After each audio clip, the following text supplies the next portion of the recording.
projek wakaf transit UMK di UMK Bachok menjadi projek sulung hasil pendanaan wakaf melibatkan kerjasama strategik antara Pusat Kewangan Lestari, UMK dan Majlis Agama Islam dan Adat Istiadat Melayu Kelantan MAIK bagi membantu universiti membangunkan fasiliti pelajar.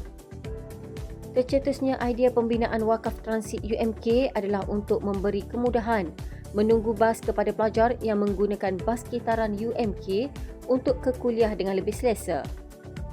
Wakaf transit UMK merupakan manifestasi awal kepada pelaksanaan wakaf pendidikan MAIK UMK di mana UMK telah dilantik sebagai mutawali pemegang amanah bagi mengurus dan membangunkan wakaf pendidikan secara telus, berintegriti dan berimpak. Projek ini dibangunkan sebagai kemudahan transit yang memberi manfaat langsung kepada warga universiti dan masyarakat sekitar kampus Bachok.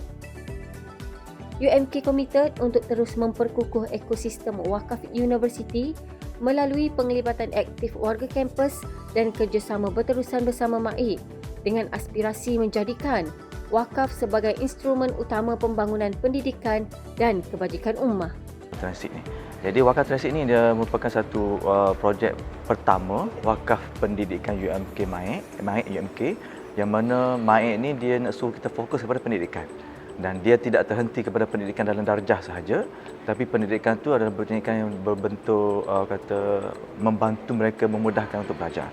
Jadi kalau kita tengok ini adalah projek yang pertama lah antara UMK dengan juga MAIK yang mana dipersetujui pada bulan April 2025 dalam meeting Jawatan Kuasa Wakaf Universiti pertama yang mana kami buat pada April, dan pada meeting tersebut pihak MAIK bersetuju memberikan dana, membenarkan dana, bukan memberikan, membenarkan, sebab dana tu daripada kita, daripada staf UMK sendiri yang mana potong gaji, yang mana buat QR code, yang student kita sendiri pun bagi. Jadi dana itulah yang dibenarkan oleh MAIK untuk sebagai kita ni UMK ni sebagai mutawali. Mutawali ni adalah wakil MAIK untuk mengendalikan projek wakaf.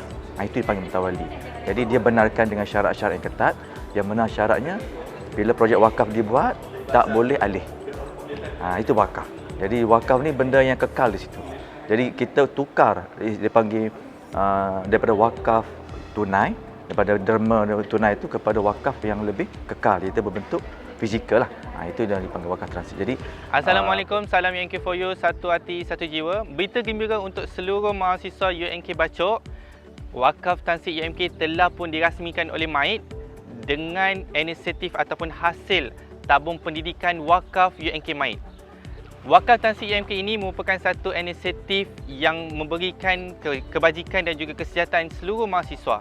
Bukan itu saja, wakaf transit ini bagi memudahkan bas kitaran untuk drop off pelajar.